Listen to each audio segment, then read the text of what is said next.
a moment of silence, and the performance of the national anthem by the Westfield High School Bel Canto under the direction of Katie Pierce.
How lovely. Thank you so much, Westfield High School singers and parents. Do we have any Westfield High School staff here tonight? Oh, great. Thank you for coming. Wonderful to see you. Thank you for sharing those talented youngsters with us tonight.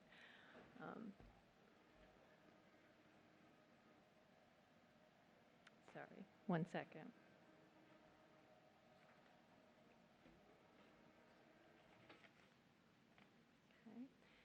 In order to comply with Section 2.23712D of the Code of Virginia, it's necessary for the board to certify that since the Fairfax County School Board convened a closed meeting on October 22nd, 2015, earlier tonight, to the best of each member's knowledge, only public business matters lawfully exempted from open meeting requirements and only such public business matters as were identified in the motion convening the closed meeting were heard, discussed, or considered by the board during the closed meeting. All those in favor? It is Mr. McIlvain, Ms. Smith, Ms. Strauss, Ms. Evans, Hines, Moon, Reed, McLaughlin, and Velkoff. Those opposed, those abstaining. Stork. Okay, and the motion carries. Thank you.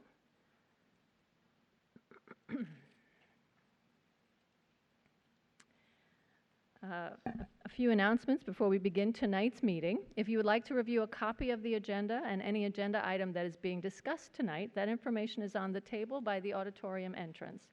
You may access tonight's agenda and related meeting documents by going to the FCPS website, select School Board, and then Upcoming Meetings and Agendas. The meeting is also being streamed live on the FCPS website homepage. Click on Watch School Board Live. Please turn off or silence your cell phone. Ms. Derenak Koufax will be absent this evening. I call on Dr. Garza to introduce our new Chief Academic Officer, Dr. Francisco Duran.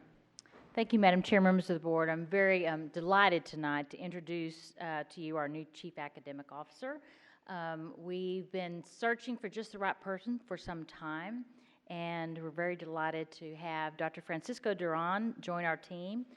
He has most recently served as the superintendent in Trenton, New Jersey, but he has a really impressive record as an educational professional. But he began his career, I think it's noteworthy, he began his career in education as a special education paraprofessional working in the Twice Exceptional program with students who were gifted and emotionally disturbed. So he started even as an instructional paraprofessional and has continued to learn about education and continue to move up through the ranks. And he has a master's and a doctorate from Teachers College at Columbia University, and he has served in a variety of different roles: teacher, principal, assistant superintendent, regional superintendent, and then superintendent in Trenton, New Jersey. So, Dr. Duran, we welcome you here. We're very, very happy to have you here.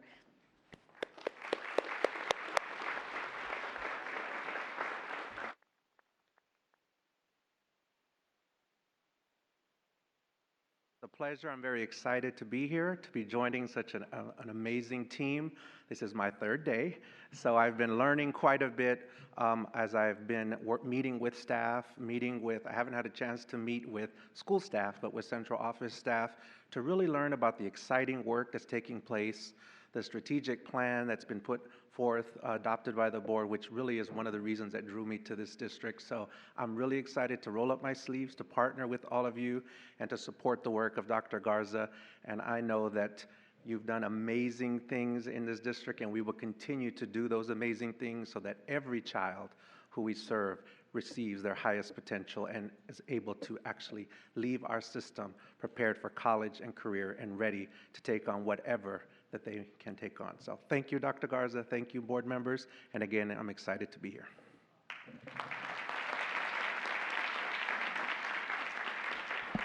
Thank you, Dr. Duran. We are very excited to have you with us. I now call on Mr. Press for announcements.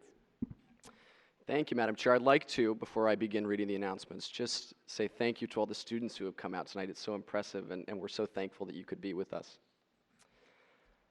The board will be recognizing National Red Ribbon Week from October 23rd through the 31st. National Red Ribbon Week was established in memory of Enrique Camarena, a U.S. Drug Enforcement Administration agent who was killed in the line of duty while investigating a major drug cartel in Mexico. To honor his battle against illegal drugs, friends and neighbors began to wear red badges of satin, and some parents began to form coalitions. National Red Ribbon Week grew from these grassroots efforts to form a national movement against the use of illegal drugs. Its annual campaign encourages students to take a visible stand against substance abuse and make a personal commitment to follow a drug-free lifestyle. We will also be recognizing Native American Heritage Month in November. Native American Heritage Month started in 1915 as American Indian Day by the Boy Scouts of America. Over the years, individual states recognized Native American days, but it wasn't until 1990 that President George H.W. Bush designated November as National American Indian Heritage Month. Since 1994, a presidential proclamation has proclaimed the month to be Native American Heritage Month in honor of the significant contributions made by the first Americans to the establishment and growth of the United States. Thank you, Mr. Press. Item 2.04, recognition of National Dyslexia Awareness Month. I call on Ms. McLaughlin. Thank you, Ms. Hines. Before I read the recognition, I first want to say that I'm extremely excited to see the progress that we have going on, not only here in Fairfax County, but in the Commonwealth of Virginia. And for those of you at home watching this on television, what you can't see is an amazing auditorium filled with people here in support tonight of this very special recognition. And so I begin. The recognition of Dyslexia Awareness Month for October 2015. Whereas dyslexia is a language-based learning disability that causes difficulties with special language skills such as reading, writing, spelling, and word pronunciation. And whereas the onset and severity of dyslexia varies for each individual and impacts as many as 15 to 20% of the population as a whole. And whereas literacy is a critical skill needed for educational success, and individuals with dyslexia benefit from effective teaching approaches that are multisensory, systematic, and explicit. And whereas Governor Terry McAuliffe has recognized October 2015 as Dyslexia Awareness Month in Virginia to acknowledge educators specializing in effective teaching strategies for individuals with dyslexia. And whereas Fairfax County Public Schools recently completed a dyslexia audit to identify opportunities to enhance support to students with dyslexia. And whereas Fairfax County Schools has created an administrative position to oversee dyslexia services division-wide to provide effective teaching approaches for individuals with dyslexia. And whereas FCPS will develop and implement a plan to provide continued professional development to build awareness and support to school staff working with struggling readers and students with reading disabilities like dyslexia. And whereas parents, educators, and students will benefit from increased awareness about the nature of dyslexia and the early warning signs of dyslexia. And whereas Dyslexia Awareness Month is an opportunity to acknowledge educators specializing in effective teaching strategies and to celebrate the many achievements of adolescents, students, and adults with dyslexia. Now, therefore, the Fairfax County School Board recognizes October 2015 as Dyslexia Awareness Month and encourages all residents to learn more about dyslexia and to offer support to parents, educators, and individuals affected by dyslexia. I so move. Is there a second? Ms. Strauss, seconds. All those in favor? It is unanimous. Thank you. And Ms. McLaughlin, do you want to mention that we all got a gift from our advocates tonight? Absolutely. I do want to also share a thank you to Decoding Dyslexia Virginia, which is our chapter here in the Commonwealth, which is led by extraordinary women who have really helped, as I noted earlier, to shape not only better practices here in Fairfax County, but within the Commonwealth of Virginia. And to all of you, as part of Decoding Dyslexia Virginia, thank you so much for what you're doing to improve the lives of our children here in Fairfax County and in Virginia. We invite you now up for a picture, and applause to all of you.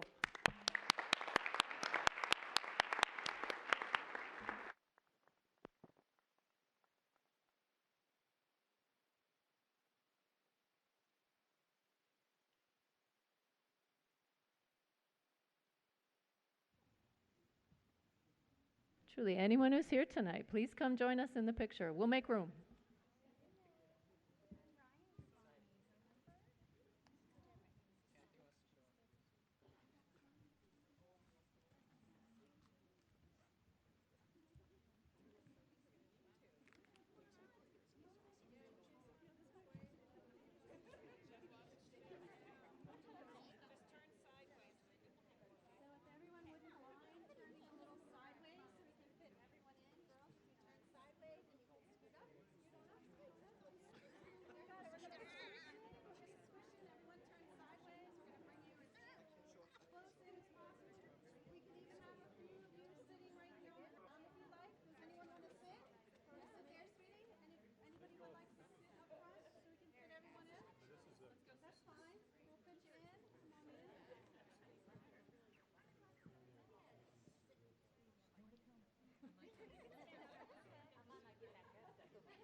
Thank you again to all the advocates and especially the students who came out tonight to join us. Item 2.05, recognition of National Career Development Month. I call on Mr. Velkoff. Thank you, Madam Chair.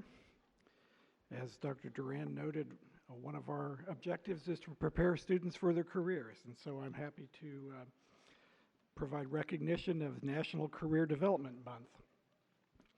November is National Career Development Month, and in October, Virginia celebrates Career Week. Excuse me. I'll say that again. We'll start over.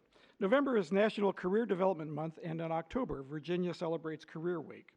Career Center specialists, school counselors, career experience specialists, employment and transition representatives play unique roles in career development for students. With a focus on readiness for post-secondary endeavors, these educators are employed to help students explore and develop their abilities, interests, strengths, and talents as they relate to further education and entry into the workforce. These educators collaborate with parents to enhance academic and career planning for students. All educators in pre-K through 12 help students investigate skills, qualities, and academic opportunities that relate to career fields, encourage lifelong learning, and promote future readiness. Students explore careers and other post-secondary options through classroom instruction, the student learning plan, academic advising, and related activities. Through career exploration and development, students learn the skills and training necessary to be successful in future careers and achieve gainful employment and personal fulfillment. So at this time, I'd like to invite everyone in the audience who provides career development services here in the FCPS community and come on up here with the board, and we'll have a group picture.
While everyone's making their ways back to their spots, I just want to say we're so proud of our career and technology education programming. We have some of the best in the nation. But I think one indicator of that I think is really impressive is that we have 18,000, our students earn on an annual basis about 18,000 industry certifications. That's pretty amazing. So congratulations to you all for making that happen. All right. Item 3.01, citizen participation. Speakers are requested to limit their remarks to not more than 3 minutes. The school board will not hear statements involving issues that have been scheduled. Excuse me a minute.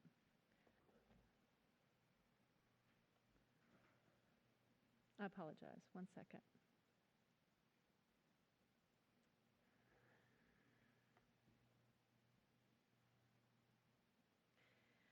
Involving issues that have been scheduled for a public hearing. The capital improvement program, budget and boundaries, or personal attacks on any person. Complaints should be directed to the appropriate school principal or other school official. If the concern is a group concern, please consider appointing a spokesperson, and the rest of the group can stand to show your support.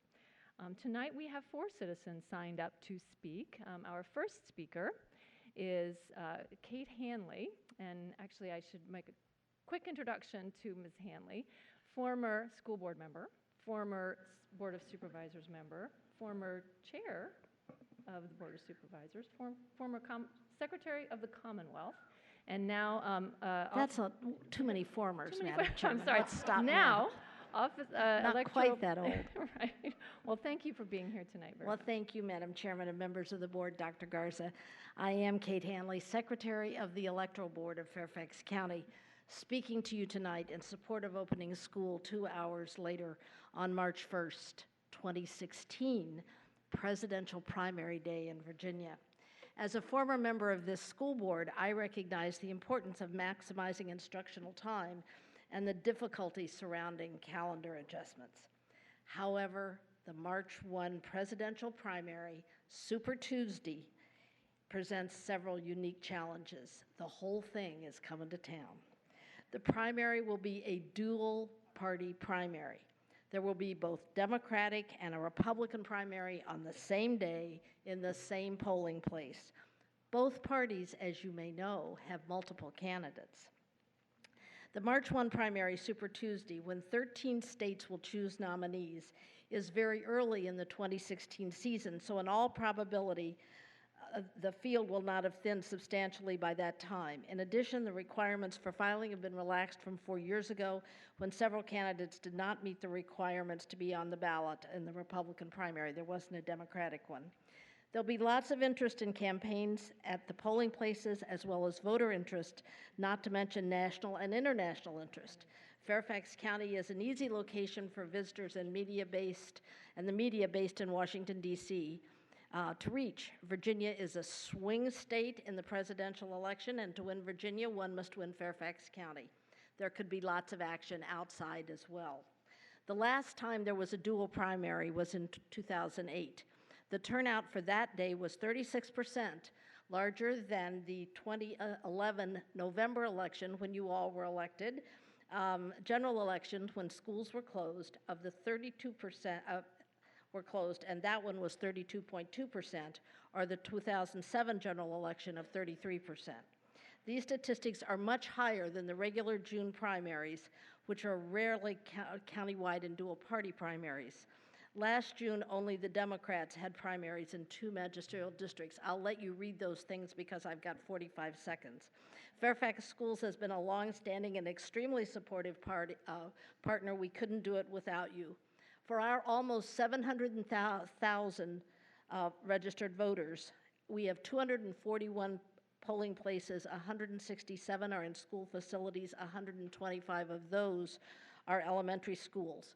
Within those buildings, the locations must meet ADA requirements and have necessary capability for electronic communication, so there's little flexibility to move them within the schools. Parking for teachers and staff is a serious issue at our elementary schools. There will be at least 8 to 12 election officers. You can see all those statistics there. Most of our people vote between 5 and 6, and there will not be enough parking. One of the last things that I want to tell you is our schools appropriately employ security measures to keep our students safe. Many require visitors to ring to be admitted or visitors to sign in. That will not be possible on primary election day. Voters must have free access to the polls. The early morning hours are our heaviest voting hours in most of our precincts. Voters vote on the way to work. A delayed school opening will mitigate many of our problems. You can read the rest. Thank you. I know if you can read this, thank a teacher. Remember that slogan? And I also want to tell you that we have almost 400 of Fairfax County Public School students in our PAGE program for this election this fall. So we'll be telling you more about that. Thank you very much for your consideration. Thank you, Ms. Hanley, very much. All right, next speaker is Maxwell Gephardt from Decoding Dyslexia, Virginia.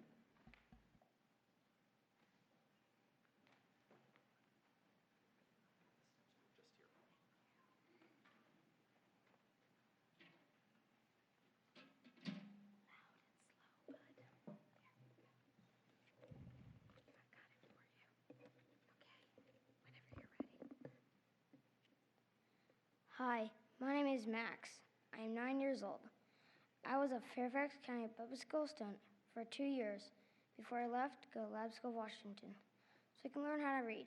I'm dyslexic, but no one in my old school knew that I was dyslexic, and when my mom and dad got me tested, my old school still didn't want to say that I was dyslexic or teach me the way my brain learns. My old school was hard and confusing because I didn't understand how they were trying to teach me. My old school didn't say how to type out the words, but just said to sound it out. But sounding out doesn't work out for me. Writing was really hard because I kept putting the wrong letters on the paper. I was very sad and felt like I wasn't keeping up with everybody. When my friends moved to first grade and I didn't, it hurt because I couldn't see my friends. I liked my teachers very much. My first year of kindergarten, my second year, it was much harder and even more confusing. I was being taught the exact same thing, but it still didn't make any sense. I didn't want to leave my old school or my friends. I love my teachers. My little sister goes there. My friends from Scout, soccer, and swim team go there. But I'm very happy now, and I'm a very good student and reader now. Hope that we make it so kids like me can get the help we need so we don't have to struggle or leave our schools and friends. It's important to know who we are, and it's important to teach us the way we learn. Thank you.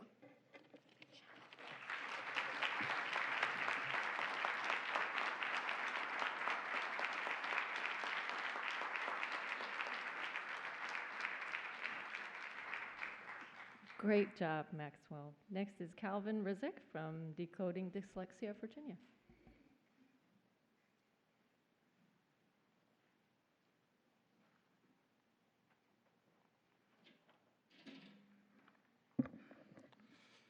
Hello, my name is Calvin Rizek. Less than 2 weeks ago, I met a school board member at a Decoding Dyslexia event. I told the board member how I was a senior at Fairfax High School, but how I was not taking the traditional path. Instead of going to high school for my senior year, I'm taking all my classes at Nova Community College. When the school board member heard this, she said, "Sorry that we have failed you. We as the Fairfax City School Board, or County School Board, sorry. This school board member was right in saying that you as a board have failed me, but not as in the way of going to Nova. The way you have failed me is by not approaching dyslexia properly. I was diagnosed in first grade with dyslexia. I was taught the correct way to learn and read, I was not taught the correct way to learn to read. So thankfully to my mom, she signed me up for a tutor. I would take school testing at the beginning of the year, and it would say I was 2 years behind grade level. But by the end of the year, I was on or close to grade level. The reason why this was because none of the school system taught me anything. It was because the school gave me the same exact test, and I was able to memorize it from earlier in the year. That is the reason why I was able to pass the schools. The only time that you guys tried to give me help was when I failed in reading SOL in elementary school. So you tried to teach me Wilson, but the problem was the teacher was poorly trained. I was teaching them how to use Wilson since that's what my tutor taught me. So I felt like it was a waste of my time. It kind of just made me angry. Those teachers benefited more than I did. Also, I had extra time for my ACT testing, and I was in the special ed workroom, and I overheard a teacher writing up a kid's IEP, and they were asked, should I put the word dyslexia in? And an older teacher said, no, we don't use that word. And I don't think it's right that they won't even put the word in an IEP. You have a board has failed me for years, but to me, that is not the matter. I have been able to make it through successfully. The thing is, what bothers me is you're failing other students with dyslexia, and it is not going to end without the right change. Last time my brother spoke here, Dr. Garza broke protocol and said that you guys have been working on dyslexia and that it takes time. But my brother and I have been in the school system for 15 years. We've been dyslexic the whole time. We have not seen any change. Each year you delay the changes that need to be made, more kids are going to slip through your system and fail. So you've had your time. You have failed me already. Please act fast so you don't fail anyone else. Thank you.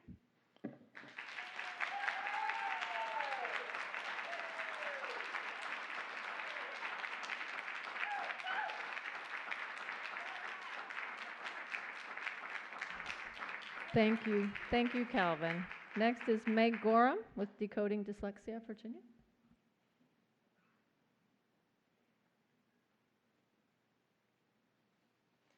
Good evening. My name is Meg Gorham, and I'm a former teacher with a master's in education, and I have 4 children at Hayfield Secondary. My 12th grader learned to read in kindergarten, devouring Harry Potter books before 2nd grade. My 11th grader didn't master reading until 2nd grade, but now reads all the classics he can get his hands on. My 9th grader taught herself to read in preschool and plows through 2 to 3 books a week. My 7th grader, however, is still trying to get a handle on the whole thing. She was so proud of herself this summer when she finished her first chapter book. I too was proud of how hard she worked to get to this point, but also really sad as it hit me just how much she has missed out on. She didn't get the opportunity to laugh at the antics of Junie B. Jones or experience the magical adventures of Jack and Annie in the Magic Treehouse series. She was not able to solve mysteries alongside Geronimo Stilton or share in all the adventures a childhood book can provide. Through her hard work and our continued advocacy on her behalf, I am hopeful, however, she will one day be able to truly enjoy the adventures a book can provide. Her issues were first discovered when she was 3, but those working with her through Childfind did not recognize the signs of dyslexia. Despite concerns voiced year after year that something wasn't right, each of her teachers throughout elementary school did not recognize the warning signs of dyslexia that could have gotten her help long before 5th grade. And as a former teacher with a master's degree in elementary education, I also didn't recognize the signs of dyslexia, a topic not covered in my curriculum. Once our daughter was diagnosed with dyslexia through private testing, our school was eager to help. I was soon shocked, however, that no one at her school knew how. I began to learn a lot about dyslexia through county-sponsored workshops and my good friend Google. By passing along this information to our daughter's school, she was eventually able to get access to an appropriate reading program and assistive technology accommodations. While she still has an uphill battle ahead of her, she has made great strides with the help of some great teachers and administrators. I can only imagine how much more progress she would have made if her school had been able to hit the ground running once she was diagnosed. It should not be so hard for our children to get the help they need. Statistics show that if a student is not identified early and intervention doesn't start until 4th grade as opposed to 1st grade, it takes 4 times as long to teach that student to read.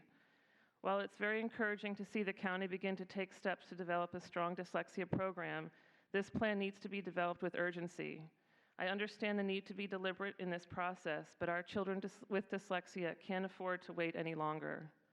The science is there to help our students struggling with dyslexia, an estimated 1 in 5.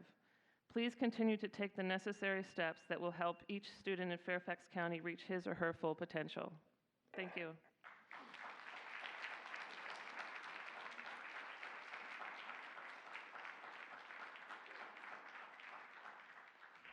Thank you all again very much for coming out and for your testimony tonight.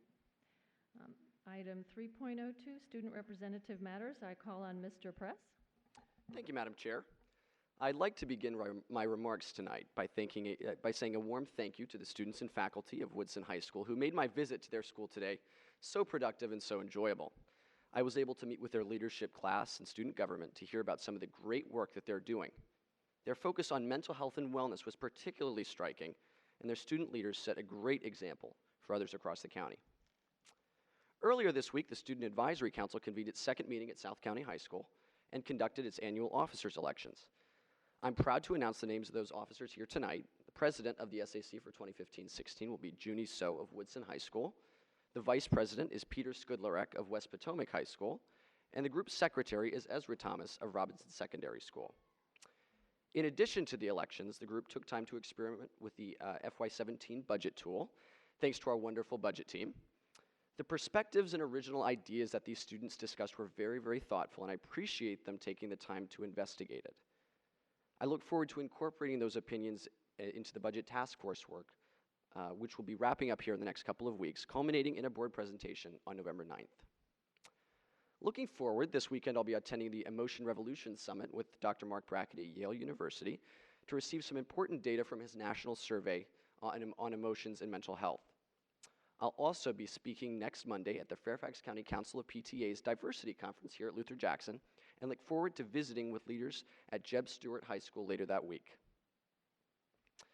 I'd like to take a brief moment to echo some of the sentiments we've heard tonight in our recognition and hearing about the challenges faced by dyslexic students.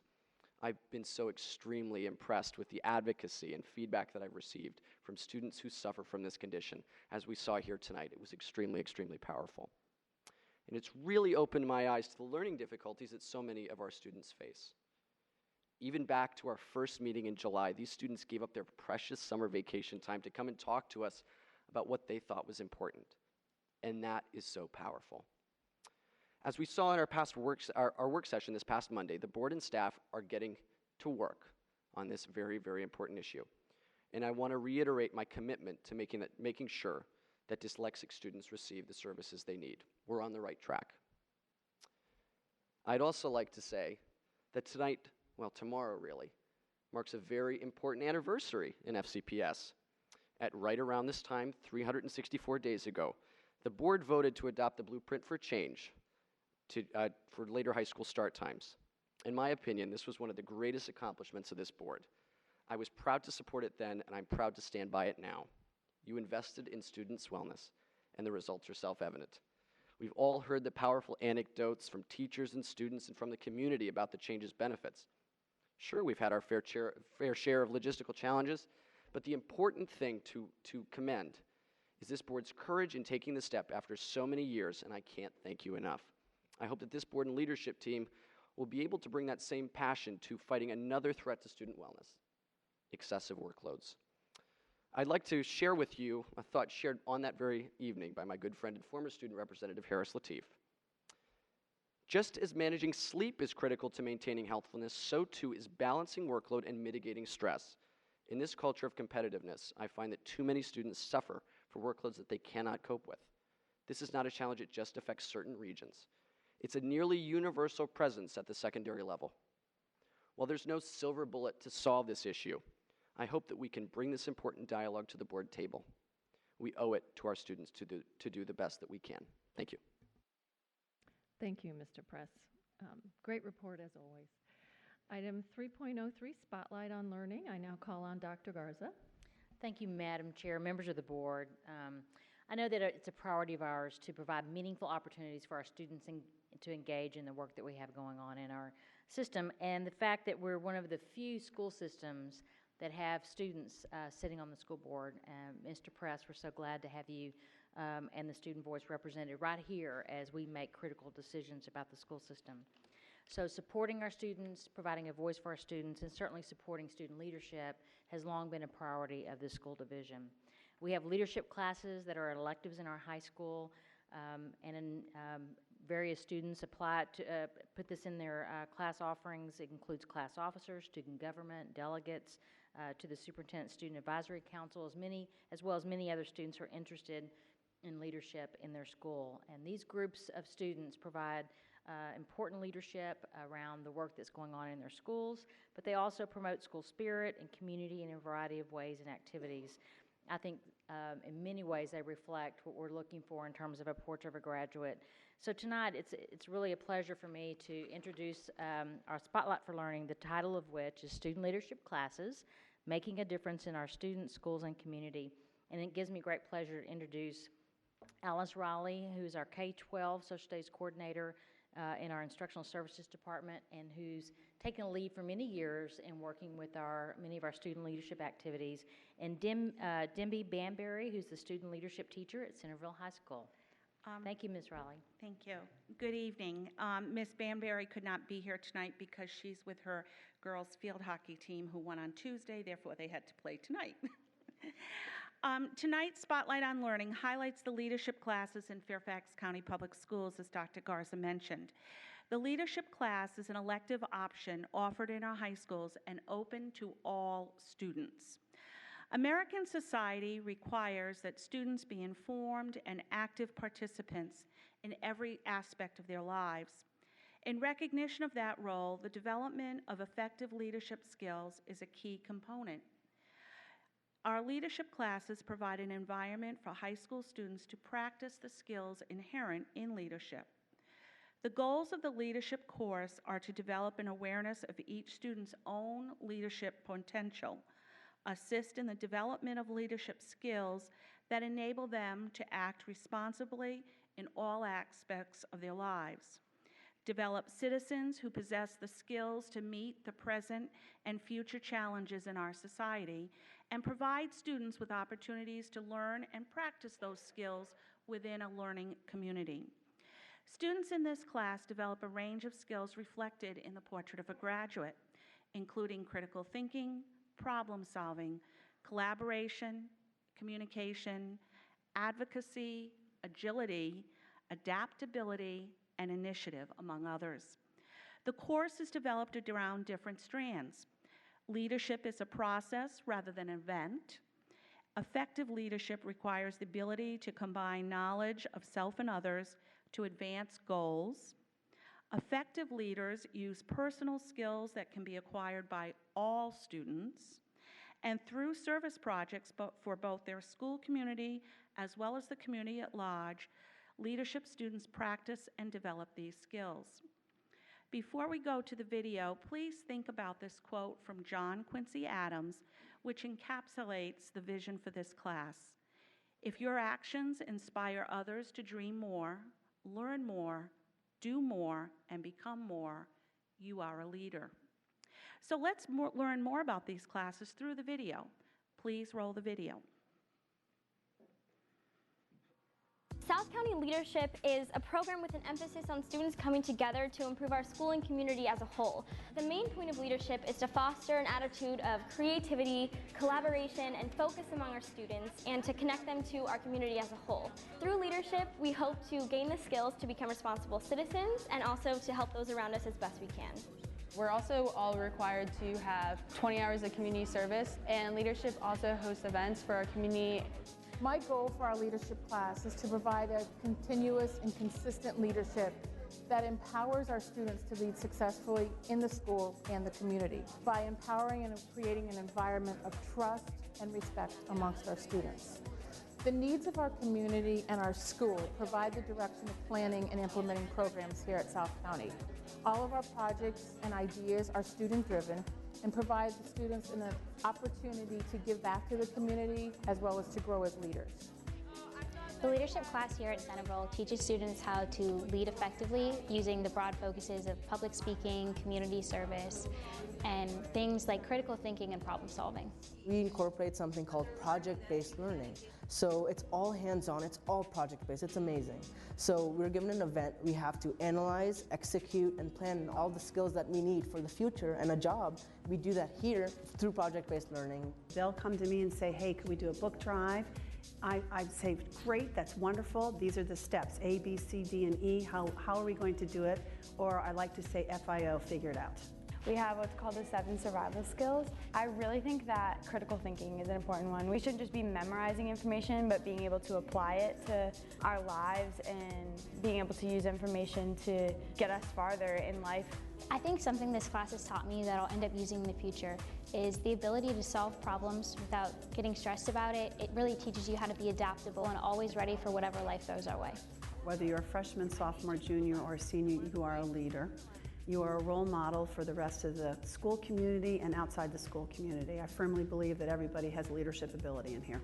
With our project-based leadership and how we entwine it with our survival skills, I think that's Portrait of a Graduate right there.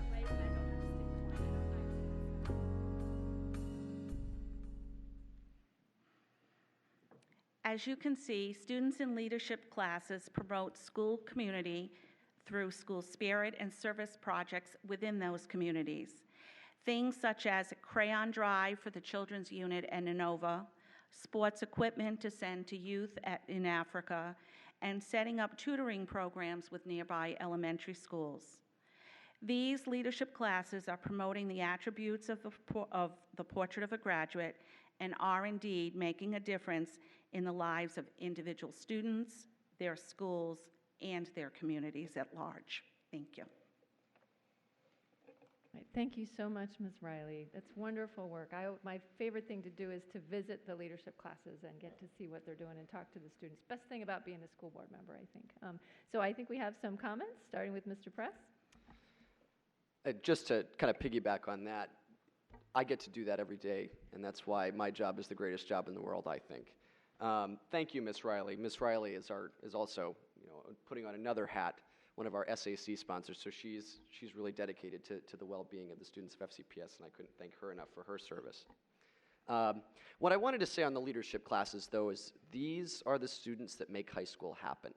Sure, students could go to school from 8:05 in the morning to 2:55 in the afternoon and kind of, go through the motions and go to class and do worksheets and whatnot, but the leadership class puts that intangible factor into making high school the incredible experience it is. These student governments, these leaders, go out into the school communities and give back.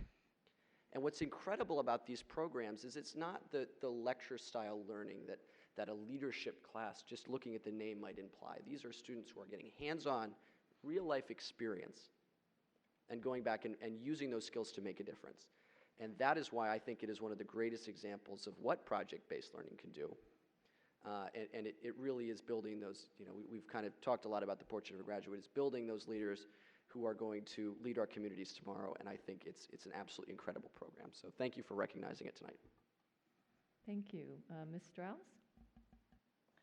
Thank you. This was really very inspiring, and Ms. Riley, you've been doing this for a long time. Doesn't it feel good to be so what do I want to say, complimented from the outside that in fact these classes are important. It is project-based learning. It was great to hear back the portrait of a graduate. But, and Ben, your quote that this is what makes school happen.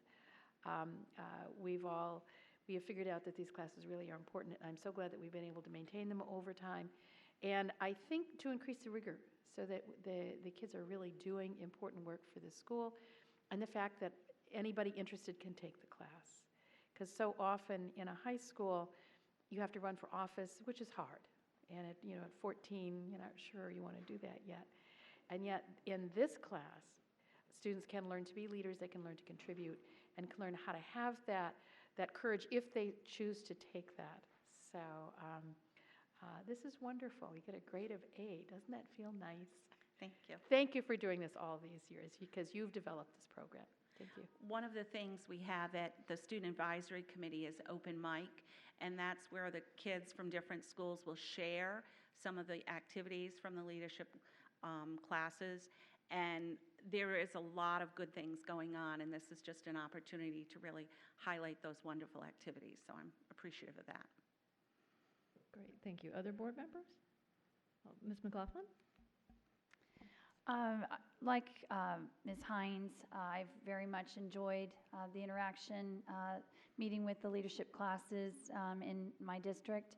But one of the things I was hoping we could continue to improve upon is that these students are such a resource for being able to gather the sentiments of the students in the building and really be a bridge with our faculty and administrators on how we can address things like student stress, how we can improve the learning environment for our students. And just some of the students have shared with me that it kind of just depends on who the leadership teachers are and sort of the approach that they take with the class. And then I think some principals kind of just think about engaging the leadership students in a more formal sort of monthly visit. And so when I think about developing our student leaders, and I think about how our students will sometimes talk to us as board members, and I encourage them, the power of their collective voice, to be able to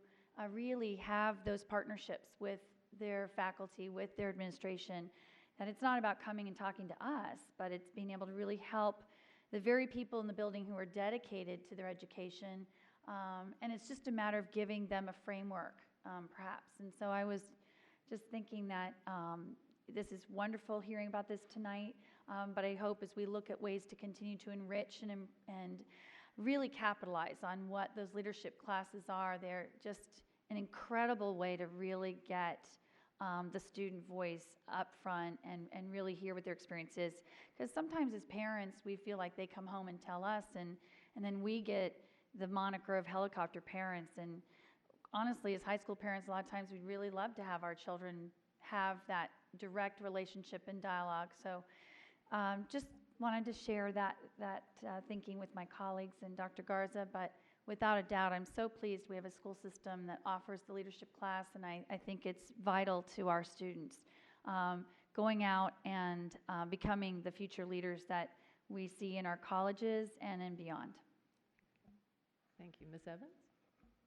I just wanted to add my voice to those who are very enthusiastic about the student leadership classes. I do enjoy visiting the classes at schools in my district, as well as having joined you for the opening meeting of the SAC.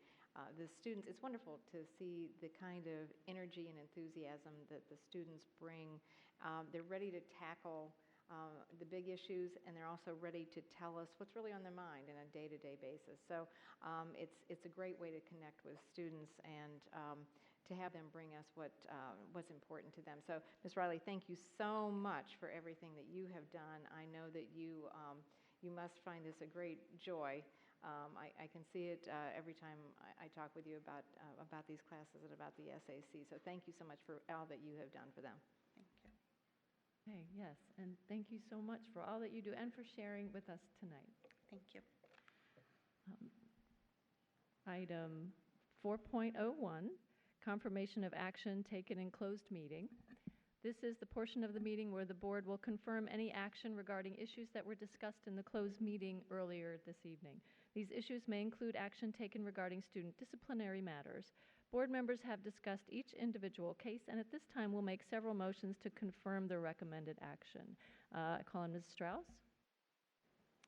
Thank you. I move to excuse from attendance at school certain students identified in closed meeting pursuant to Virginia Code Section 22.1-254B1. Second? Second. Mr. Moon, all those in favor? McIlvain, Smith, Strauss, Evans, Hines, Moon, Reed. Against? Opposed? Abstaining? Stork, McLaughlin, and Velkoff. The motion passes. Item 4.02, school calendar revision for primary day. I call on Ms. Evans. Thank you, Madam Chair.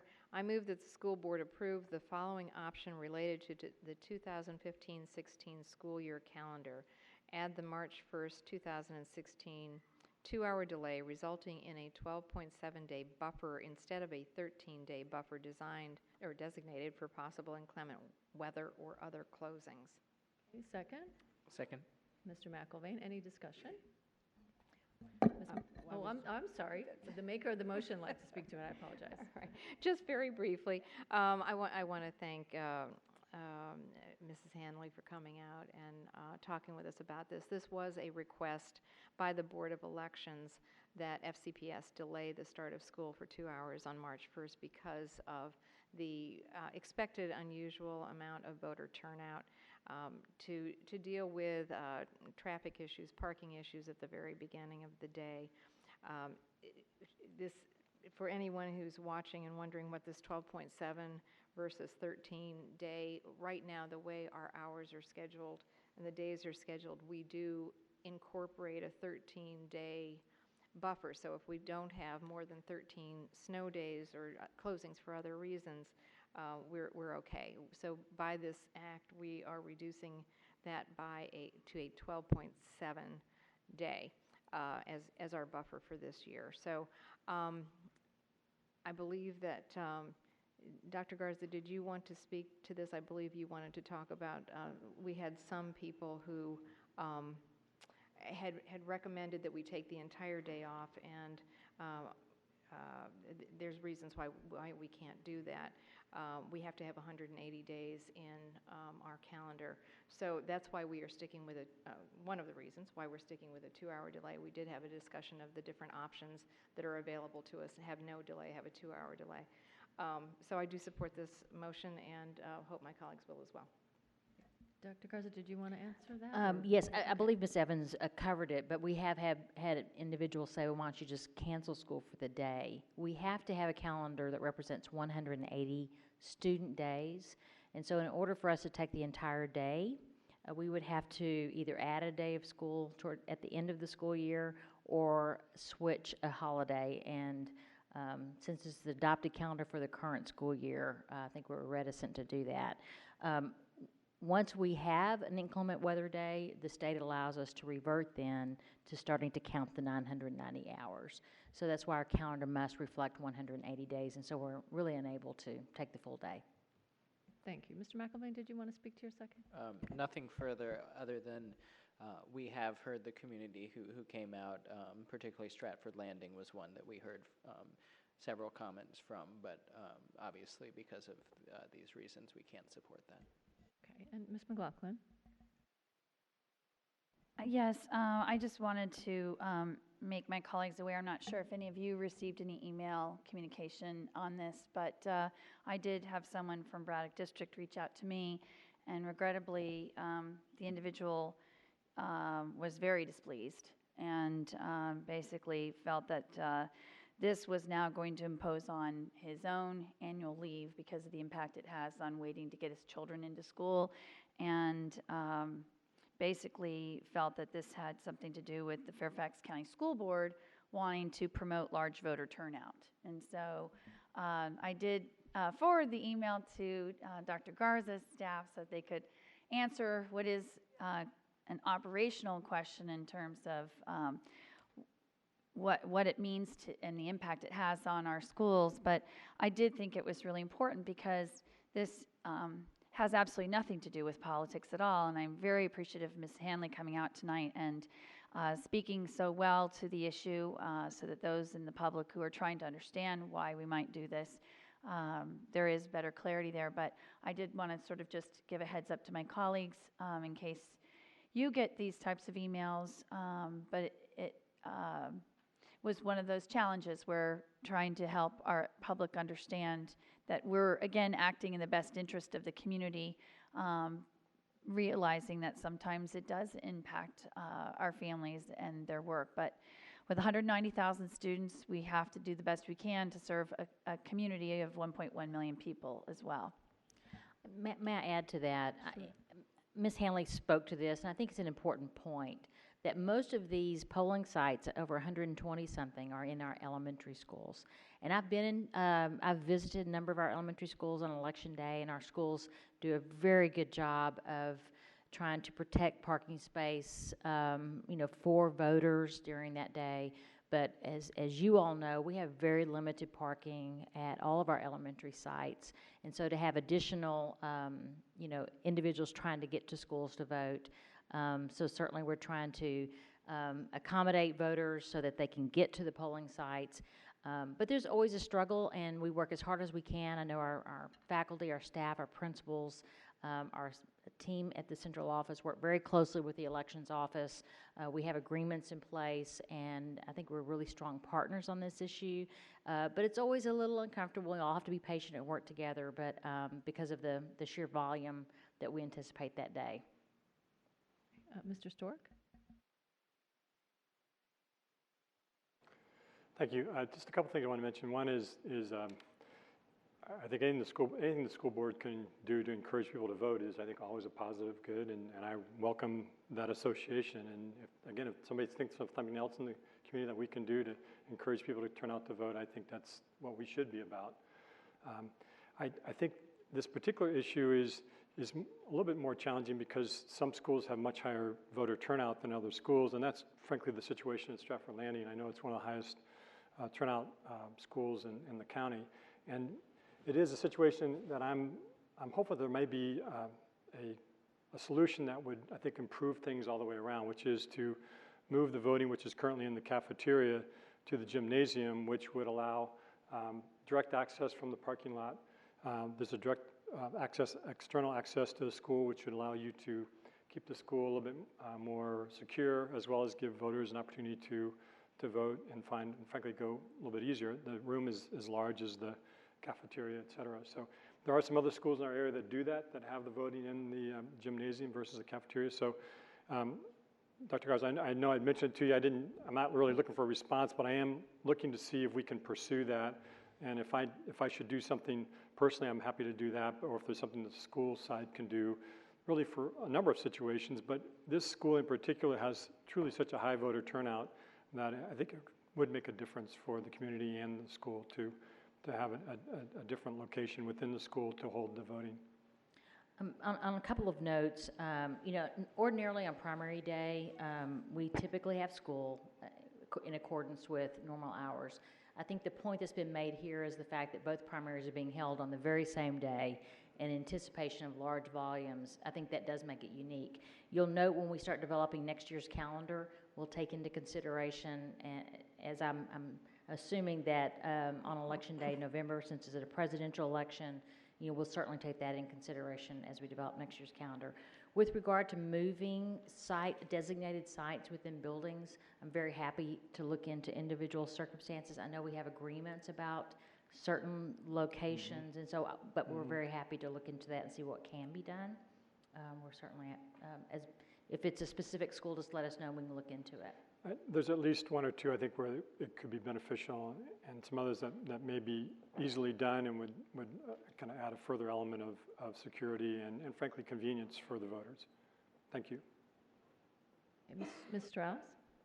In Fairfax County, we like to think that we are actually very efficient, and I think it's an accomplishment and that we make very good use of our public buildings, including our schools. And our schools are used often more by the community than by our children during the school day. So I think we need to be proud of that we are in fact the polling places. And I'm certain that there will be a lot of extra planning. I know Ms. Handley has spoken to many of us individually, that it could require a lot more work than we usually do for a primary, and I'm sure we will do that. It is important for our democracy that we all do our very best so that citizens can vote and can have easy access and that we are able to comply with all the requirements of that day. So I'm sure we'll make it work. We have to. Thanks. Okay. Ms. Reed? Thank you, Madam Chair. I appreciate Ms. Hanley coming out and providing the details, which were quite helpful. And it actually has raised a question into my mind, and that is regarding safety and security. And I wonder, because it says she has indicated that the voters must have access on polling day and that our normal safety and security procedures won't be in effect. So I wonder, what will we be doing to make sure that, in fact, you know, our children are safe in our buildings? You know, our principals are very accustomed to having voting occurring during the school day. It is a little inconvenient, but they take additional precautions to make sure that our students are kept safe and are not part of as also the election staff don't want our children in the way. So there's a lot of collaboration. This has been going on for many years, and so it's not a new occurrence. It does help to have that little cushion of time. I think that's why this request has been made. But yes, we take additional precautions to make sure that our students are safe from the general public as they're coming into these places to vote. It's different at different schools. Different considerations are taken put into place because of whatever the access is. And there are a few cases where we have more than one polling site in the school. 2 different precincts are voting in one school, so it gets complex. But I think our school staff and our county partners, I think, do a really good job of taking care of our kids first and foremost, but providing access to our voters. Thank you. That's certainly comforting, I think, for everyone who's wondering about that. And then I just wondered, too, if we might try to publicize the 2 hours even more to make sure that people realize, it would really be convenient and in everyone's best interest to get as many people in and out before the students start coming in. Assuming adoption, there is a plan for a press release and some communication to parents, first and foremost, because we're potentially adjusting an already adopted calendar. But I'm assuming as we get further into the year and get closer to that primary day, I'm certain there'll be some additional communication so parents and families and constituents and community members know that there's that little bit of cushion to get out to vote. Okay, all right. So the motion on the floor is that the school board approve the following option related to the 2015-16 school year calendar. Add the March 1, 2016 2-hour delay resulting in a 12.7-day buffer instead of a 13-day buffer, designated for possible inclement weather or other closings. All those in favor? McIlvain, Smith, Strauss, Stork, Evans, Hines, Moon, Reed, McLaughlin, and Velkoff. That is unanimous. Oh, that's what you're going to tell me. It's unanimous. Thank you.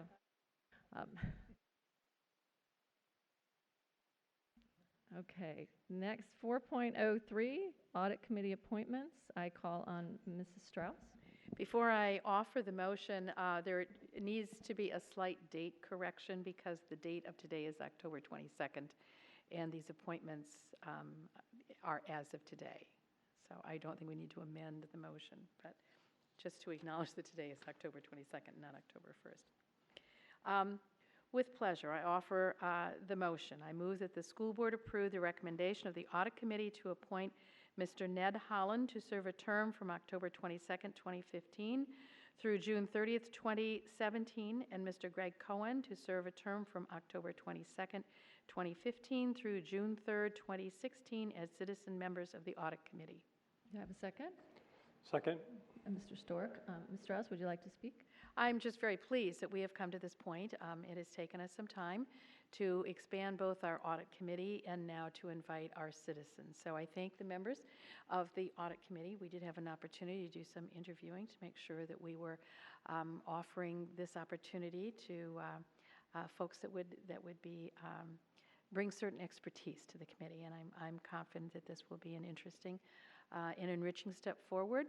So I look forward. They will be present at our next audit committee meeting, which is October 28th. So we will be going forward with full force. So I'm very pleased. I encourage everyone to support this. Mr. Stork? Thank you. It is absolutely my pleasure to second the motion and to kind of reaffirm the path that we've been on for a number of years. In particular, about 2 years ago, we kind of formed a committee that was focused on making a number of changes to our audit process. And the committee at that time took that assignment very seriously, and we ultimately made some recommendations in June of that year, a little over a year ago, that changed a number of things, or at least recommended a number of things that we do differently. And first and foremost was to add additional school board member. We thought that would make it similar to other committees of the board and strengthen the ability of the committee to do the tough and important work that the audit committee does. We also identified a whole process, a risk assessment, enterprise risk assessment, the ERP process, which we could use to essentially look at what we do global-wise as a school system, try to identify where our biggest, frankly, risks are to accomplishing our mission and challenges, and then look and focus our attention, our energy on those highest risky items that have the greatest impact on us, focus on them first and foremost. And as a result of that, we engaged a company. They came in, they gave us some good advice, and then we've been working on implementing, and Dr. Garza has really been putting the rest of that plan together and working with the audit committee to kind of take us to the next stage. We also, as part of that process, identified that we should hire an auditor general, which I'm very pleased that we've done. And so I'm comfortable and confident that we will be able to continue the work that we've done to strengthen our audit processes and ensure that we have, frankly, a state-of-the-art and what is recognized as best practices for audits compared to anybody else in the county, or as far as I'm concerned, anybody else in the area. We have adopted what are clearly recognized by the national associations as best practices. And then last but absolutely not least is to add two public members to our committee.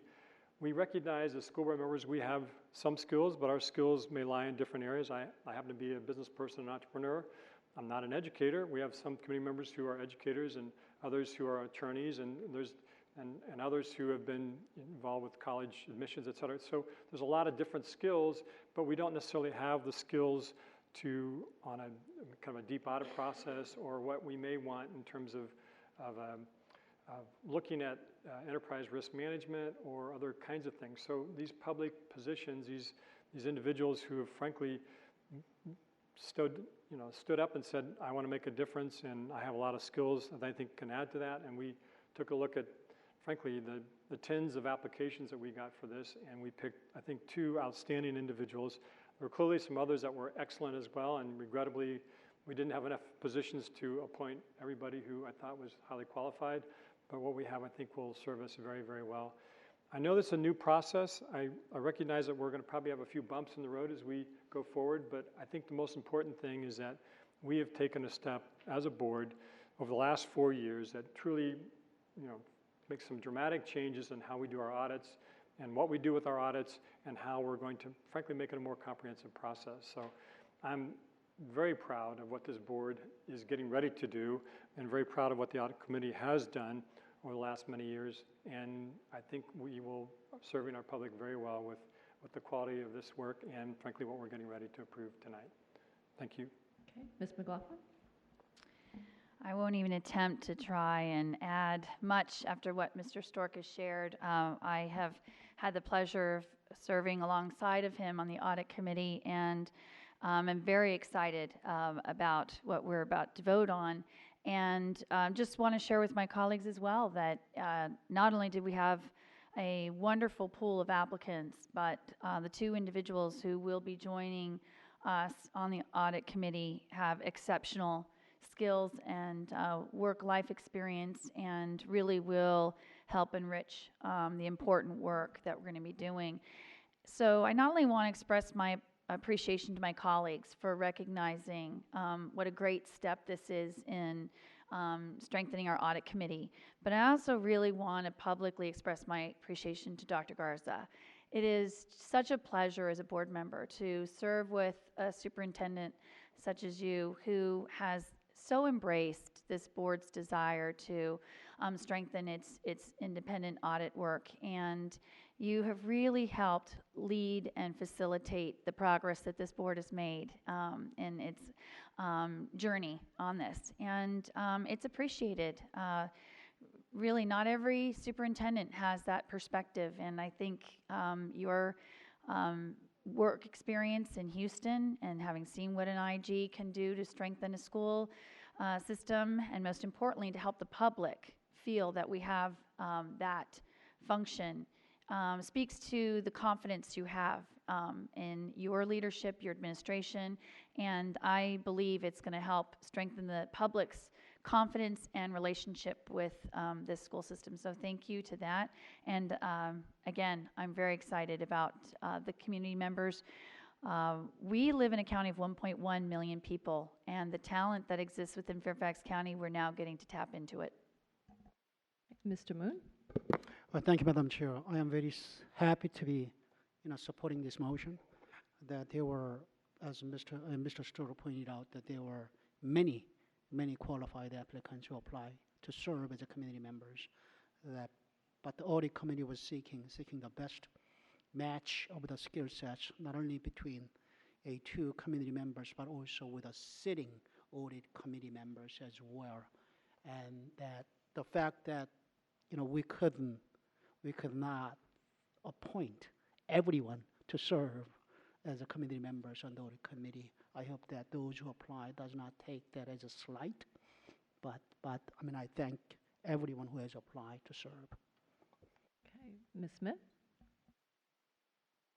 Okay, I'm finding out my concern had been addressed, I guess, since I had to leave the work sessions Monday early. I was just feeling a little left out about this process, and I understand it's a new process hiring people, but that communication to the rest of the board about where we were in the process, how many applicants we got, and all that, I hadn't heard that, so thank you. Okay. Ms. Reed?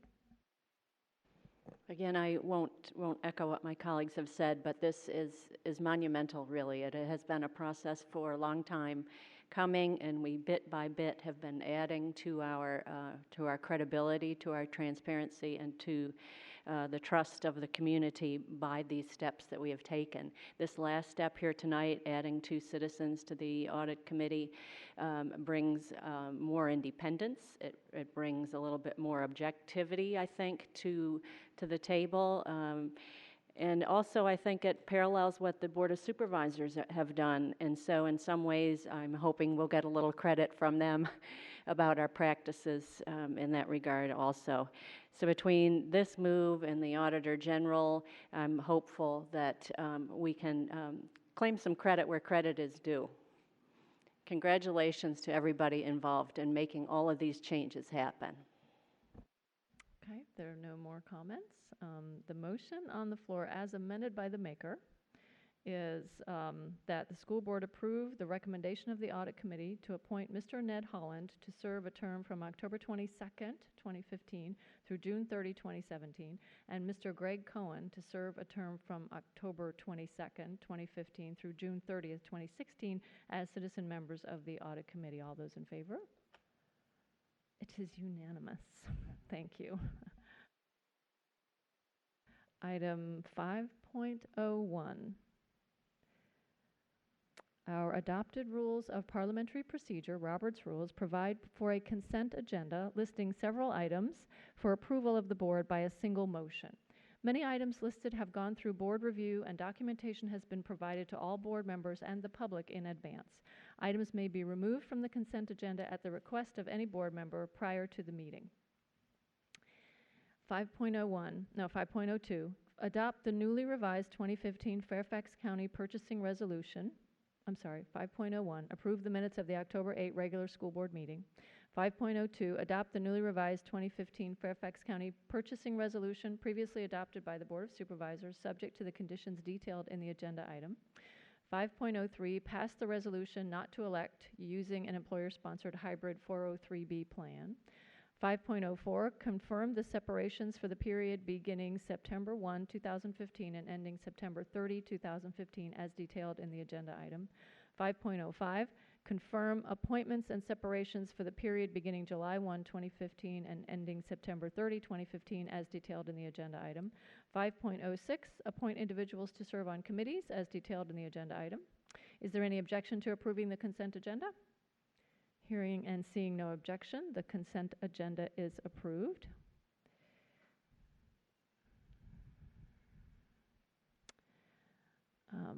Item 6, new business. The following are new business agenda items. There will not be a vote tonight on these items, but action is scheduled at a future meeting. 6.01, Division-Wide Comprehensive Plan. Recommendation to approve the division-wide comprehensive plan as detailed in the agenda item.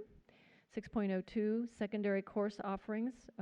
Recommendation to approve changes to the list of middle and high school course offerings for the 2016-2017 school year as recommended by the Course Review Committee and as detailed in the agenda item. 6.03, Early Head Start, Family and Early Childhood Education Program Head Start Policy Committee. Recommendation to confirm the elected members of the Fairfax County Public Schools Early Head Start, Family and Early Childhood Education Program Head Start Policy Committee as detailed in the agenda item. 6.04, Policy 3510, recommendation to adopt Policy 3510, Adult Education, Adult Literacy, Adult High School Completion, and Community Education as detailed in the agenda item. 6.05, award of contract. Recommendation to award the contract for the chiller replacement at Holmes Middle School to the lowest responsive and responsible bidder and authorize the division superintendent or the assistant superintendent of facilities and transportation services to execute and administer the contract on behalf of the school board. Item 6.06, Town of Vienna, request for easements at Vienna Elementary School. Item 7.01, Superintendent Matters. I call on Dr. Garza. Thank you, Madam Chair. Members of the board, just very quickly on new business, the division-wide comprehensive plan. That is an item we're required to do every other year. So you may recall just a couple of years ago, this is before you, it's more of a compliance-related item. In the coming years, we will have it folded into our division strategic plan, and so it'll be much more seamless in the future. But I wanted to bring it up because Dan Parrish is in the room. Dan Parrish, where are you? There he is. Dan Parrish. As we've kind of downsized and have fewer people at central office, when it was time to do the division-wide comprehensive plan, we were looking around to see who was going to do it, and we said, how about Dan Parrish? And so Dan Paris has been helping us on that, so that's why he's here tonight. And it's very nice to see him around helping us with this. And we have some future projects we've got ready to go for him too. I'm kidding. But thank you, Dan, for your work on that. I did want to note that just this past Monday afternoon, evening, Ms. Smith and a number of other members of our team were so delighted and honored to be able to go to Richmond for the Virginia Region Teachers of the Year and ultimately the naming of the Virginia Teacher of the Year. We were very proud that we had one of 8 finalists for that distinguished honor, Kimberly Scott of Franklin Middle School, who was the Region 4 Teacher of the Year, and she represented Fairfax County Public Schools in such a stellar way. She certainly is a shining example of what's right about public education and why teachers are so important. But I'll tell you, Governor Terry McAuliffe hosted a wonderful celebration for these teachers. I mean, they were very treated in the way in which all teachers deserve. They hosted a reception at the governor's mansion, and so it was a very nice event. So we congratulate Kimberly while she wasn't selected as the Teacher of the Year for Virginia. In our hearts and minds, she is the Teacher of the Year, and certainly we're very, very proud of her. Sharon Eisenberg was there. We appreciate the leadership at the school, and then, of course, Dr. Francis Ivy. So it was a very nice and proud night. Like others tonight, I appreciate the students and the individuals who came out to our board meeting tonight as we recognized National Dyslexia Awareness Month. And we have been working diligently on this important issue. Countless meetings. In fact, we just had one today to continue the work. And I just want everyone to know that we are approaching this important work with a great degree of urgency. We know that many students are counting on us to get that right, and so I just needed to say that tonight. I also want to acknowledge our information technology team, Mary Beth Glass, and many of the folks that work in her department, and certainly our schools. Yet again, we were recognized for the Bring Your Own Device initiative, Get Connected project, by the Northern Virginia Technology Council as one of a number of acknowledged award-winning programs. We're very appreciative of their recognition of that innovative project. I also want to thank the Dulles Chamber of Commerce. I was invited to present on the budget and on the great things that are going on in our school system earlier this week. So I want to thank Eileen Curtis for the very kind invitation, and I want to thank all the members of the Dulles Chamber of Commerce for their support and engagement. I was very impressed with their questions and their obvious care and support for our schools, so I very much appreciate that opportunity. I also want to remind our employees that it's open enrollment for benefit changes this week, so it will open October the 19th through November the 13th, and please pay attention to the benefit packages and the tools that we have available online, and we have many opportunities for face-to-face training and opportunity to learn more about that. And then tomorrow we hold our first all-county principals meeting for this school year, and I'm excited because we're beginning an entire year of learning together around the importance of literacy across the curriculum. So that starts tomorrow morning. So I look forward to the discussion and delving into this topic with all of our wonderful leaders in Fairfax County. Thank you, Madam Chair. Thank you, Dr. Garza. Item 8.01, board reports. This portion of the meeting includes board committee reports, and I want to begin with Mr. McIlvaine to report on public engagement. Thank you, Madam Chair. So public engagement made for the first time this session this past Monday. We discussed the Health and Benefits Advisory Committee, which many of us are interested in, and it was reported to us that while there is not while the administration does not plan on reconvening that at this time, PEC does want to re-examine that issue later this year. The goal is to get employees and input and involvement as they go through the benefits study this year, and then we can revisit it after that. We also discussed the Student Leadership Development Program. Currently, there are only 4 applications received. It's the perennial problem that we have. So I know that Madam Clerk is going to be liaising with all principals to see if we can boost that, that number of applicants. And we will continue to monitor that and keep you informed. Thank you. Okay, thank you. Reports from our October 19th work session. Mr. Velkoff, for budget report. Yes, thank you, Madam Chair. Yes, we did have a Budget Committee meeting on Monday. We discussed, we had a couple of questions that were discussed, and one of them I'll get to in a minute, but I think the important stuff was the fact that Mrs. Reed and I encouraged everyone to use the budget tool in some fashion and come up with each member's suggestions on where we would, what steps we would take to close a $72 million gap. And we have asked everyone to, we've invited all board members to have meetings with one of us and also with Dr. Garza and the financial team. So that's going to be going forward. And I just wanted to bring up, because one of the questions that was raised at our session had to do with an explanation of the $158 million left over at the end of the 2015 budget. And I just want everybody to make sure they read their email, because Mrs. Michael has detailed that information, and hopefully this will dispel some of the myths that seem to have proliferated in the county.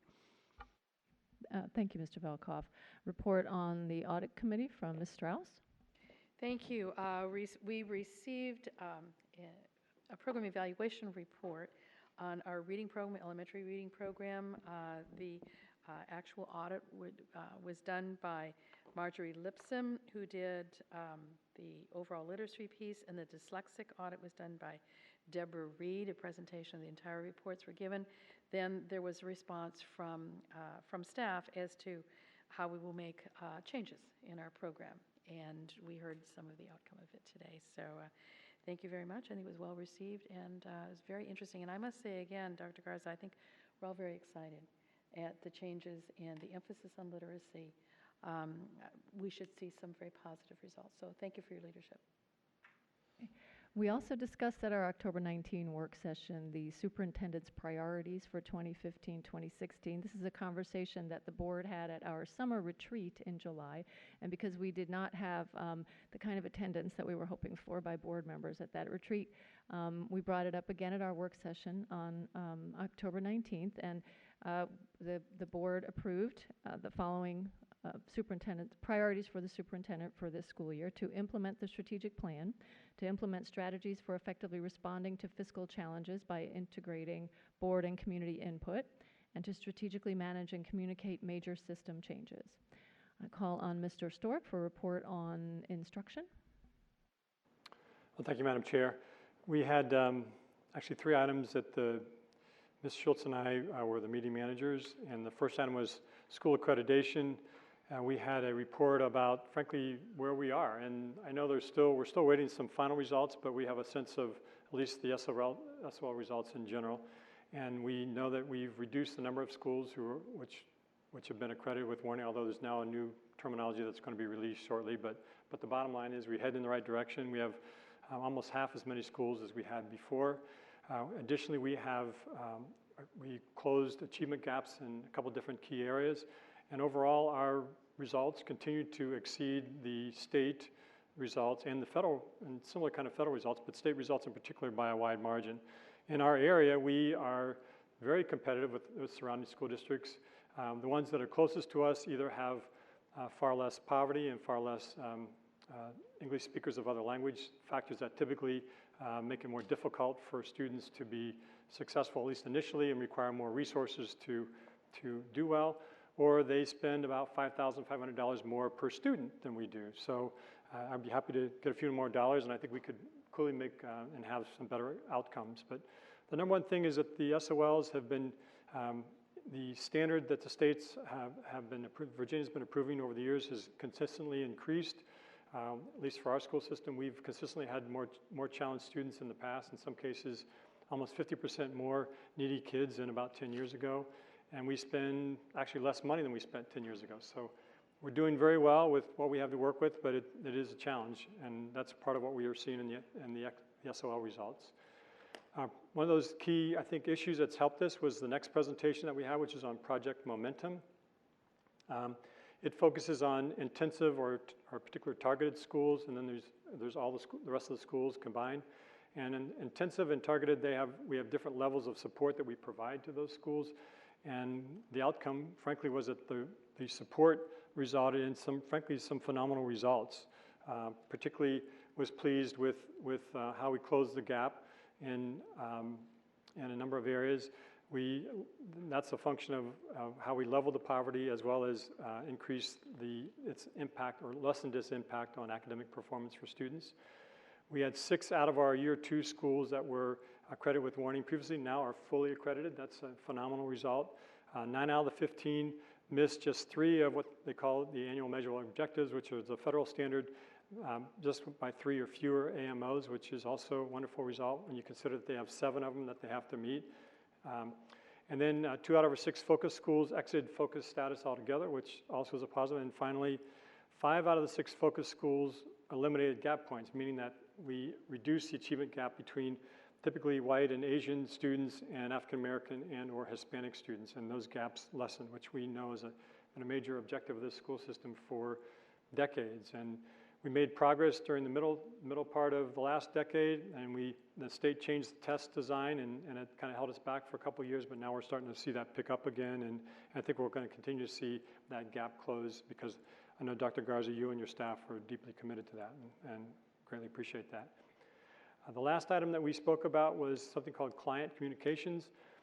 We have a system that IT proposed that I'm obviously very pleased with. Mary Beth Lufglass and her staff took essentially existing resources and for, frankly, practically no money, converted that so we could have the public, when they want to send us comments, go in and it almost automatically sends it to the right school board members involved.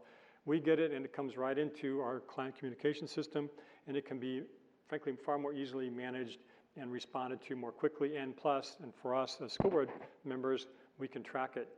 For those of you in the public who don't know, most of us have at most a third of a time person that works with us, so school board members do most of that response on their own, and we have a little bit of help, but anything we can do to make that a little bit more efficient and frankly track it, which is our #1 challenge with all the other responsibilities that we have with this quote-unquote part-time job, anything that we can do to make that a little bit easier and frankly make sure that we're responding promptly is something that we care deeply about, and very pleased that we are able to start using that. So thank you.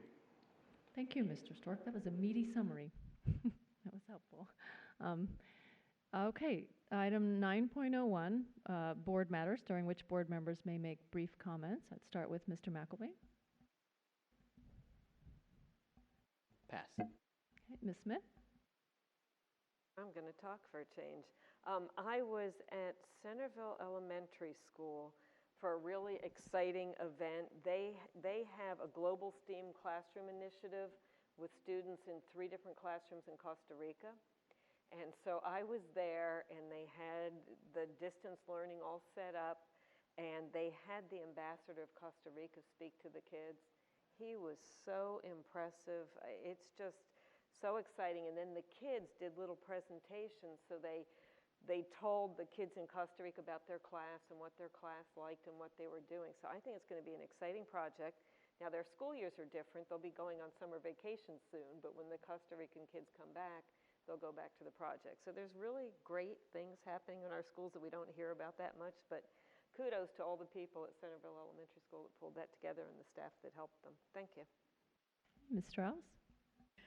Thank you. Just in the last couple of days, I had an opportunity to be interviewed by and interact with some of our high school students, and it is always, it is so enlightening to talk with some of our kids. There's a group of Herndon High School students who regularly each week put on a TV show, and they prepare it, they put it on, and again, it's a project-based learning activity, and I'm sitting there thinking this is just exactly the kinds of opportunities that we hope more of our students will have. So, Jack, if you're still listening, you did a great job. Thank you very much. Mr. Stork? Well, thank you, Madam Chair. Just a couple things. First off, I wanted to thank the folks who put together the West Potomac High School dedication this past Saturday for Cliff Hardison. Those of you who may may not remember or may remember, Cliff Hardison was a longtime principal of West Potomac High School and frankly a revered figure in the community, not only as principal, but I first got to know him when my children went there, and he was head of guidance at that point, and then served at Hayfield as well as at TJ.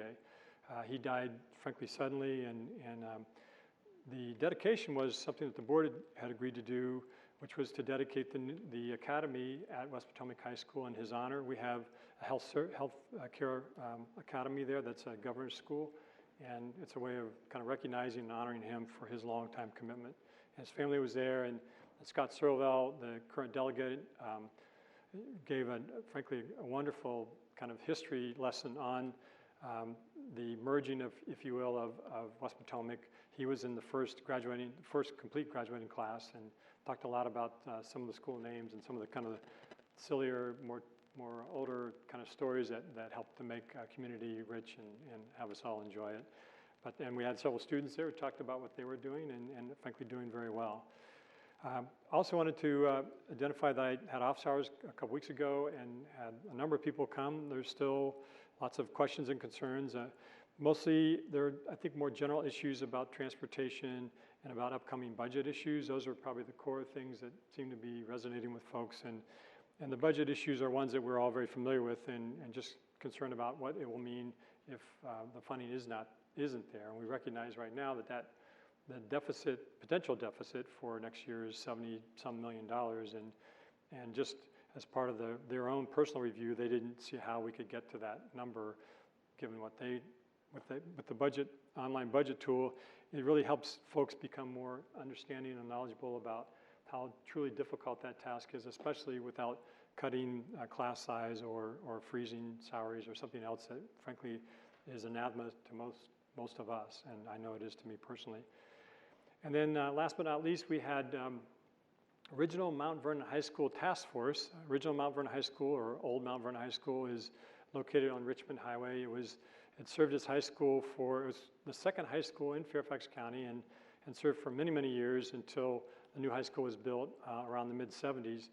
And it closed. At that point in time, it was vacant for a number of years. The school board actually turned it over to the Board of Supervisors, and the Board of Supervisors ultimately found a tenant, the Islamic Saudi Academy, and they've been there for about 30 years, and they're getting ready to move to new quarters this coming summer, which means that the building is now coming available again, and what do we do with it? We all are concerned because it's landmark status, at least in our eyes, as well as it's just gorgeous interior. The library is what you might expect from a school that was built in the 30s, and so the task force made a number of recommendations, all of which are to try to reuse the building.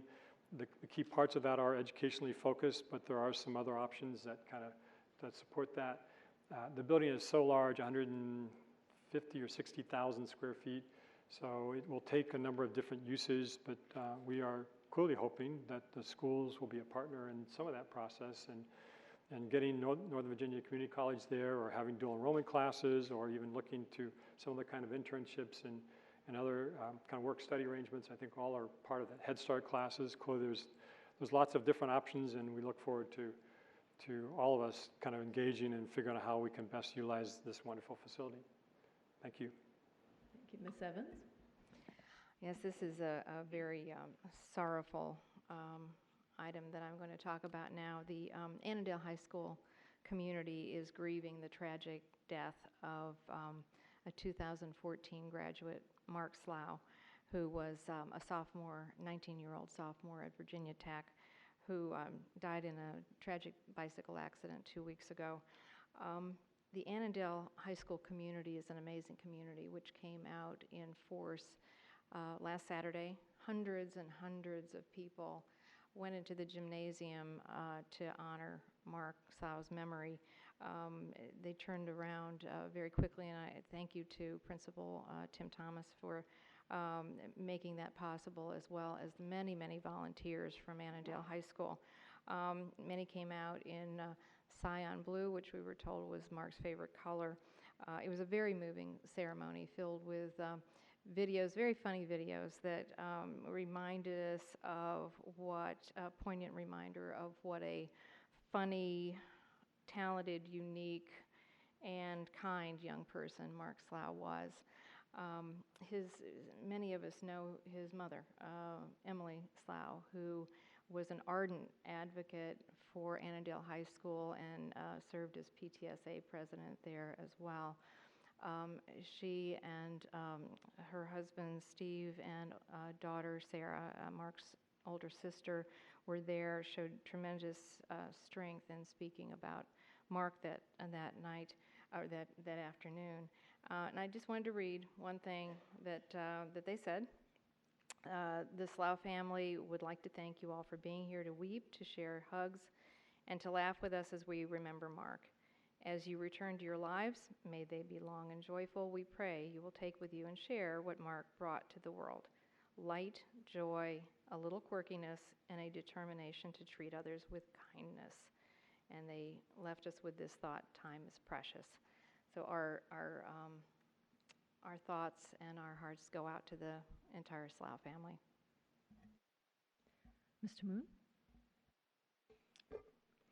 Yeah, thank you, Madam Chair. On Saturday, the occasion to celebrate the life and death of Mark Slough, there was easily more than 1,000, community members and, parents, students, friends, board members, along with Mrs. McLaughlin, I saw there.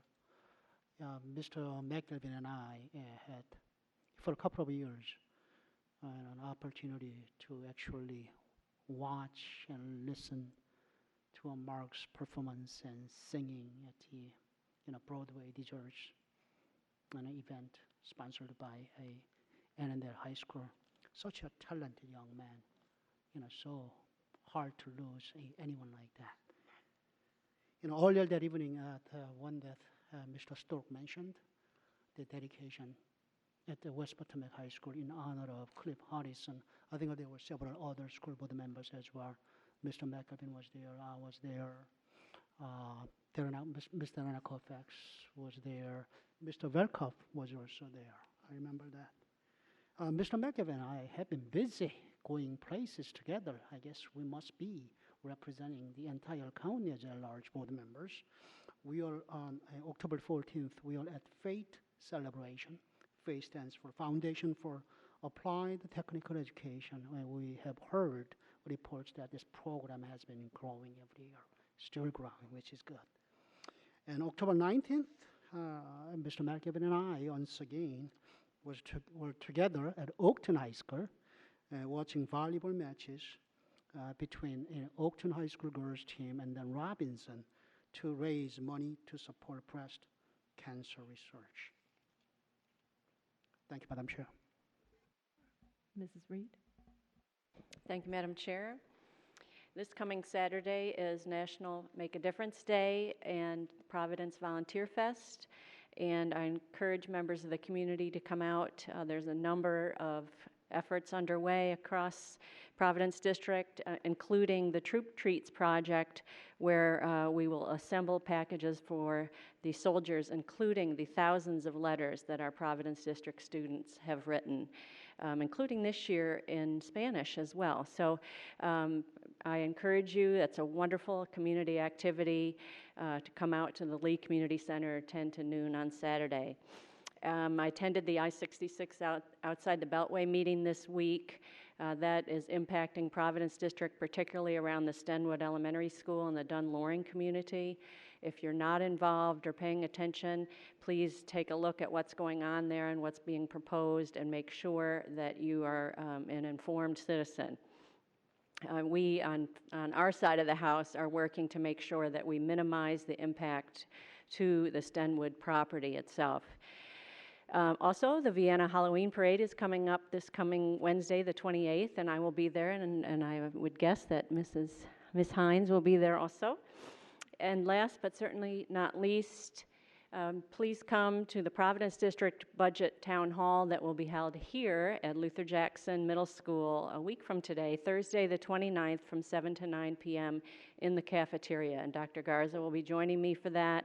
And if you haven't been to any of the other town halls, it's an opportunity to receive some information, but also to come and provide some input. Use our budget tool and provide ideas about budget cuts and your values and priorities. And if you can't make that, you can go online and provide your input right there online at our website, fcps.edu. Thank you. Ms. McLaughlin? I first want to echo the very difficult sentiments that my colleague Ms. Evans shared. The Sal family lives in Braddock District, and I've had the joy of getting to know Emily over the years, and to get news that the Sal family lost their son, who graduated the same year as my own oldest child. I can't even begin to imagine what they're going through. And so Dr. Garza, to see Principal Thomas and the Annandale community open up the school and provide the most remarkable venue for them to welcome in, as Mr. Moon mentioned, over 1,000 people, because their own church couldn't have accommodated the numbers. It was just a remarkable testament of what our school communities do, because they really are a family to all of ours.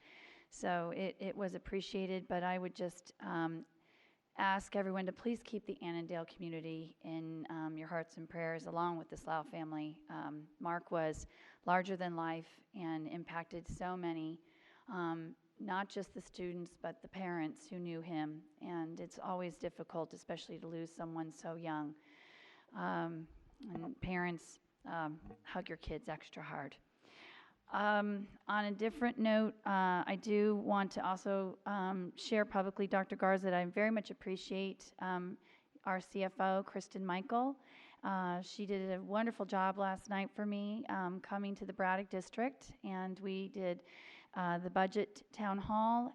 Over 30 people were there, and also the task force chairman, Matt Healy, fought the traffic from Drainsville to join us, and also my Braddock appointee, Brian Wiley. And each of them really helped contribute to the community's understanding about the fiscal year 17 budget challenges we have. And I'm appreciative of the Braddock citizens who came out and spoke with such thought about what it means to have great schools in this county. And predominantly the message was loud and clear. They want to protect and maintain this great school system, and there is a lot of vocal support for if we need to look at asking the board of supervisors to generate the additional revenue needed. The support is there, and I encouraged everyone that to please write to the supervisors and let them know how important strong schools mean to them. And many in the audience did not have children who were school age. The other thing I wanted to do is thank the Wakefield Forest Elementary PTA, who invited me to come and speak with Supervisor John Cook about the budget as well on Monday night. And again, we saw about 30 people there, and people seem very, very thoughtful about what challenges we have before us. And the message I kept reiterating is we need to make sure that Fairfax County employees have a fair and equitable raise, just like the county employees, and that's a big cost driver for us, and that's why our budgetary needs must be met so that we can maintain strong schools, and we also maintain the best people possible to educate our children. The other thing is I wanted to just say that I'm so proud of my neighborhood elementary school. Little Run Elementary had their fun run. And for those of you who don't know, Little Run is probably among the 5 smallest elementary schools in Fairfax County, just over 300 kids, and yet there were over 300 runners, and they set out a goal to raise $13,000 to help support their PTA efforts, and they surpassed their goal with $18,000 in fundraising. And again, imagine a school that tiny generating that kind of support. And both Mr. Chianetta and Ms. Brown, who taught my boys over the years, were there and led the 2 competing teams, and took part in a color blast by all of the students. So it was the way to celebrate all the funding that was raised. So with that, I look forward to really working alongside my colleagues in helping our community understand how best we can communicate with the supervisors and really ensure that our schools and our programs are going to be protected in the next fiscal year. Mr. Belkoff? Okay, well, I have just a couple of quick things from reports from Hunter Mill District. I was able to participate in the ribbon cutting at a butterfly garden. This is a first for me at Dogwood Elementary School. Every time I turn around, there's another outdoor classroom, something exciting happening at one of the schools in Hunter Mill. Their business partner is Hidden Lane Nurseries there, and the business partner gave free labor to do the work there, and it's really beautiful, so it was fun. I did show up at the college fair at Fair Oaks Mall on Sunday, I think it was, and I was just amazed. Pulling into the parking lot at Fair Oaks Mall, it felt like December 23rd. The parking lot was full. There were people all over the place. Walked into the mall, nothing was open but the Starbucks, but it was full of people. There were hundreds of colleges there. I'd never been to this before, and I was just amazed. Over 30 volunteers, FCPS employees, volunteered their time to be there on a Sunday, and everybody was so happy to be there. There was that nervous energy of parents and kids just starting to think about college, so it was really a great place to be for a little while. I want to thank the South Lakes High School PTA for setting up the panel discussion on the fiscal year 2017 budget with Supervisor Kathy Hudgens and me. We were there to answer some questions, and I appreciate Supervisor Hudgens being there as well. I think it was really helpful and informative. And finally, on November 4th, the Hunter Mill District will have our own budget town hall. I will be there with, I think, Ms. Michael. And so that's November 4th at Madison High School in the evening. Please come if you can. And I just want to thank staff. You know, we're doing an awful lot of budget town halls, an awful lot of work in the community on the budget this year, more than ever. And it just seems like staff is always available to help us out. And it just really, I know it's a lot of extra work, and we really do appreciate it. So I believe this meeting is adjourned. I would like to debrief, board, okay? I don't know who our debriefer is. Ms. Smith. Okay, good. Thank you. Thank you to everyone who stuck it out all the way to the end. Thank you for being here with us.